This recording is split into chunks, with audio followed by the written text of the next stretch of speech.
Hotel Krantz, Wien, December 30, 98.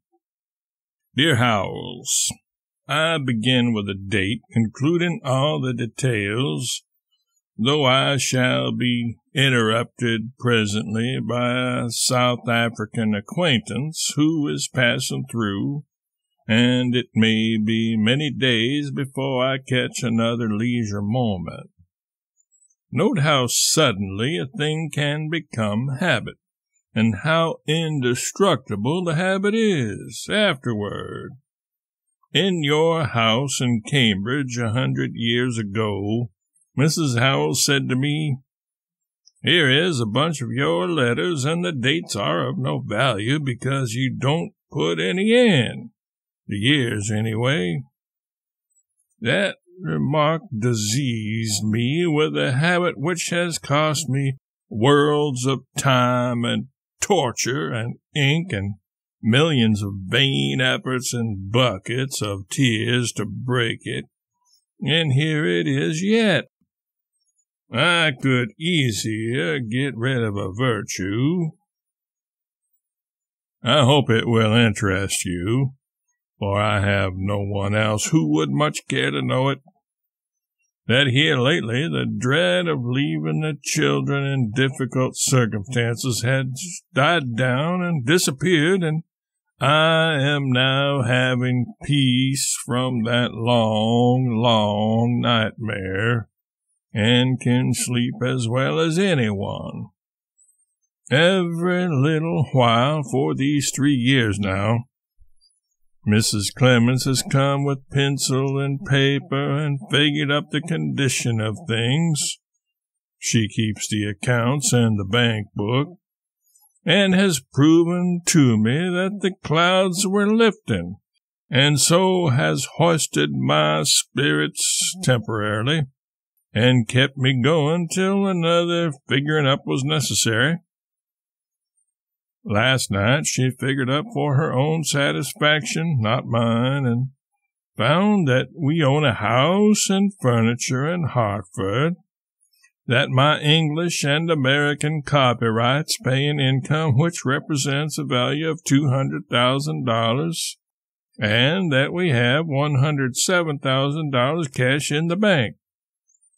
I've been out and bought a box of 6-cent cigars. I was smoking 4.5 centers before. At the house of an English friend on Christmas Eve, we saw the mousetrap played, and well played. I thought the house would kill itself with laughter. By George, they played with life, and it was most devastatingly funny. And it was well they did, for they put us Clemenses in the front seat, and if they played it poorly, I would have assaulted them. The head young man and girl were Americans. The other parts were taken by English, Irish, and Scotch girls. Then there was a nigger minstrel show of the genuine old sort, and I enjoyed that too, for the nigger show was always a passion of mine. This one was created and managed by a Quaker doctor from Philadelphia, 23 years old, and he was the middleman. There were 9 others, 5 Americans from 5 states and a Scotchman, 2 Englishmen, and an Irishman. All postgraduate medical young fellows, of course. Or it could be music, but it would be bound to be one or the other. It's quite true I don't read you as much as I ought, nor anywhere near half as much as I want to. Still, I read you all I get a chance to. I saved up your last story to read when the number should be complete.